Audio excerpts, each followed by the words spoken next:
నమస్తే. ప్రజా virgin county సొంతిల్లు కార్యక్రమానికి స్వాగతం. హైదరాబాద్ రాష్ట్ర ప్రజలకు స్వర్గధామంతో సమానం. హైదరాబాద్, సికింద్రాబాద్ జంట నగరాల్లో నివసించాలనేది రాష్ట్ర ప్రజలు ప్రతి ఒక్కరి కళ అంటే అతిశయోక్తి కాదు. పైకి ఒప్పుకోకపోయినా సమైక్యాంధ్ర తెలంగాణవాదులు పరోక్షంగా తగోలాడుకునేది కూడా భాగ్యనగరం ఎవరికి దక్కాలన్న అంశంపైనే. మరి రాష్ట్ర ప్రజల నుంచి ఇంతటి క్రేజు, మోజు సంపాదించుకున్న మహానగరం రోజు రోజుకు విస్తరించుకుంటూ పోతే వలస వస్తున్న వేలాది మందికి ఇక్కట్లు తప్పవు, ఇక్కడ ఉన్నవారితో పాటు. అందుకే 2 ఏళ్ల పాటు జరిపిన కసరత్తు తర్వాత రానున్న 20 ఏళ్లలో నగర అభివృద్ది కోసం హైదరాబాద్ మహానగరాభివృద్ది సంస్థ HMDA బృహత్ ప్రణాళిక లేదా మాస్టర్ ప్లాన్ 2031ని రూపొందించింది. గ్రేటర్ నగరంపై భారాన్ని తగ్గించేందుకు ఉద్దేశించిన ఈ ప్రక్రియ 4 దిక్కులా అభివృద్దిని మోసుకెళ్లే అవకాశం కల్పించిందా? నగరానికి 4 వైపులా జనారణ్యం విస్తరించేలా అధికారులు ముందు చూపుతో వ్యవహరించారా? అందరి సొంతింటి కళ నెరవేర్చేందుకు ఈ బృహత్ ప్రణాళికలో ఎటువంటి ఏర్పాట్లు ఉన్నాయి?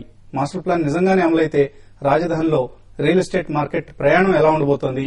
తదితర అంశాలపై చర్చించేందుకు స్టూడియోలో ప్రస్తుతం వివిఎల్ఎన్ శర్మ గారు, ప్లానింగ్ కన్సల్టెంట్ HMDA, అలాగే సి శేఖర్ రెడ్డి, ప్రెసిడెంట్ క్రెడాయ్ ఆంధ్రప్రదేశ్ మనతో ఉన్నారు. సో ముందుగా శర్మ గారు, కంగ్రాచులేషన్స్. 3 సంవత్సరాల కసరత్తు తర్వాత HMDA మాస్టర్ ప్లాన్ సక్సెస్ఫుల్ గా మీరు రూపొందించగలిగారు అండ్ దాన్ని బహుశా వెబ్సైట్ లో కూడా ప్రజలకు అందుబాటులో ఉంచుతున్నారు. ముందుగా ఆన్ పేపర్ చూస్తే చాలా బ్యూటిఫుల్ గా ఉంది మాస్టర్ ప్లాన్. మనకి దాని స్ట్రక్చర్ చూసినా కూడా, అందులో రాబోయే సదుపాయాల మాట వచ్చినా కూడా, రింగ్ రోడ్లు కావచ్చు, రీజనల్ రింగ్ రోడ్స్, అలాగే radial roads, passenger cum freight terminals, logistic hubs, residential zones, etcetera etcetera. అయితే ఇవన్నీ అభివృద్ది చేసేందుకు ఇంప్లిమెంటేషన్ మాట ఏంటి? అంటే లక్షలాది కోట్ల రూపాయలు అవసరం అవుతాయి దీన్ని ఇంప్లిమెంట్ చేయాలంటే. సో ఇవన్నీ నిజంగానే వస్తాయి, ఒక సుందర నగరం మన ముందు ఆవిష్కృతం అవుతుందని ఆశించవచ్చా? ఇంతవరకు ఏ ప్లాను లేని ఏరియాస్ ఉన్నాయి, చాలా ఏరియాస్ ఉన్నాయి మన HMDAలో. అవి 5018 చదరపు కిలోమీటర్లో ఉన్నాయి. దానితో పాటు ORR గ్రోత్ కార్డ్ కూడా కలుపుతూ చేసిన బృహత్ ప్రణాళిక ఇది. భారతదేశంలోనే ఇది అతిపెద్ద GS బేస్ ప్రణాళిక. ఈ 6000 చదరపు కిలోమీటర్ల ప్రణాళిక అనేది భారతదేశంలో GS బేస్ లో ఎక్కడా లేదు. మొట్టమొదటిసారిగా మన హైదరాబాద్ నగరంలో రూపొందించడం జరిగింది. ఇది కూడా గత 4 సంవత్సరాల నుంచి ఎంతో మంది కృషి వల్ల CEPT అహ్మదాబాద్ వాళ్ళు ఉన్నారు, HMDA అధికారులు ఉన్నారు, అలాగే ప్రజల సహకారంతో, ప్రజాప్రతినిధుల సహకారంతో ఈ యొక్క ప్రణాళికను రూపొందించడం అయింది. మేము 19 మీటింగ్స్ పెట్టామండి మొత్తం. ఆ 19 మీటింగ్స్ లో జిల్లా కలెక్టర్ దగ్గర గారి నుంచి ప్రజాప్రతినిధులు, మంత్రులు, ఎంపీలు అందరూ కూడా అందులో పార్టిసిపేట్ చేశారు. చేసిన తరువాత వారి యొక్క అమూల్యమైన అభిప్రాయాలు ఇచ్చారు. దాని ప్రకారము ఈ యొక్క ప్రణాళికను రూపొందించడం జరిగింది. ప్రణాళిక ఒకటైతే దాన్ని అమలు పరచడం అనేది ఇంకొక స్టెప్. ఇప్పుడు మన హైదరాబాద్ లో చూసుకుంటే ఇంతవరకు 7 ప్రణాళికలు ఉన్నాయి. అవి కాకుండా ఇప్పుడు 6000 చదరపు కిలోమీటర్లకి ఇప్పుడు మెట్రోపాలిటన్ డెవలప్మెంట్ ప్లాన్ 2031 అనేది తయారు చేయటమైంది. అంటే ఇప్పుడు ఇంత ముందున్న ప్లాన్స్ అన్ని కూడా అమల్లో ఉంటాయి, వాటితో పాటు ఇది అదనంగా ఉంటుంది. అన్ని ప్లాన్స్ అమల్లో ఉంటాయి, కానీ అందులో 3 ప్లాన్స్ మాత్రం ఇందులో మెర్జ్ అయిపోతుంది. ORR గ్రోత్ కారిడార్ ఒకటి మెర్జ్ అయిపోతుంది, సంగారెడ్డి, భువనగిరి అయిపోతుంది.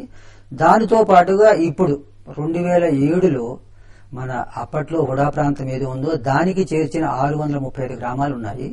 ఆ 630 గ్రామాలు తర్వాత ఈ యొక్క 3 మాస్టర్ ప్లాన్లు మొత్తము సమగ్రంగా దాన్ని ఏకీకరిస్తూ చేసిన ప్రణాళిక ఇది. దీనితో పాటుగా మనం కోర్ ఏరియాలో కూడా ఎంత జనాభా పెరుగుతుంది ఏమిటనే దృష్టిలో పెట్టుకుని కోర్ ఏరియా నుంచి గానీ లేకపోతే GHMC ఏరియా నుంచి గానీ ఎంతమంది బయటికి రావచ్చు, వాళ్ళకి ఎన్ని వసతులు కల్పించాలి అనే దాన్ని కూడా గుర్తు పెట్టుకుని చేసిన ప్రణాళిక అండి అది. సో 20 years కోసం మనం అనుకున్నాం. ఇప్పటికే ఆల్రెడీ 2 సంవత్సరాలు గడిచిపోవడం కావచ్చు, 2031 అంటే ఇంకా 18 సంవత్సరాలు మిగిలింది మనకి.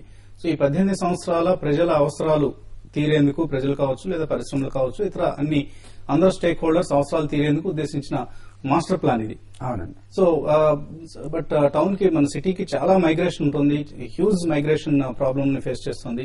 సో ఇంతమంది వలసదారులకు కూడా అవసరమైన వస్తువులన్నీ ఇందులో మీరు ఇన్కార్పొరేట్ చేయడం జరిగింది. ఇప్పుడు ఆవాసీయ ప్రయోజనాలకు చేసింది అది 850 చదరపు కిలోమీటర్ల ఏరియాని, అది కూడా ఔటర్ రింగ్ రోడ్డు బయట పొందుపరచడమైంది.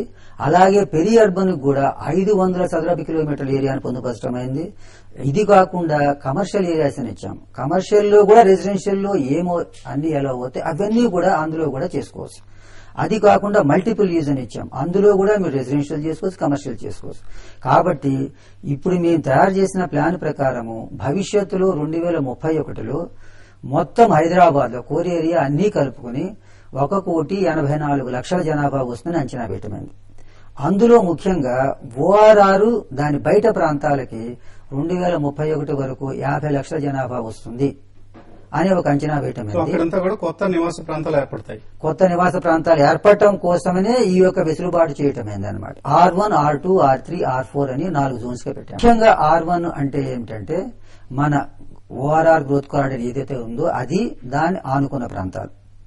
తర్వాత ఇంకొకటి సమగ్ర వికాసం అనే ఒక లక్ష్యంతో మన ప్రాంతం అంతా కూడా హైదరాబాద్ రీజియన్ అంతా కూడా మొత్తము బాగా వికసించాలి. దానిని దృష్టిలో పెట్టుకుని ఏం చేశామంటే 13 అర్బన్ నోడ్స్ అని పెట్టాం. దానికి డీటెయిల్డ్ ప్లానింగ్ కూడా ఉంది.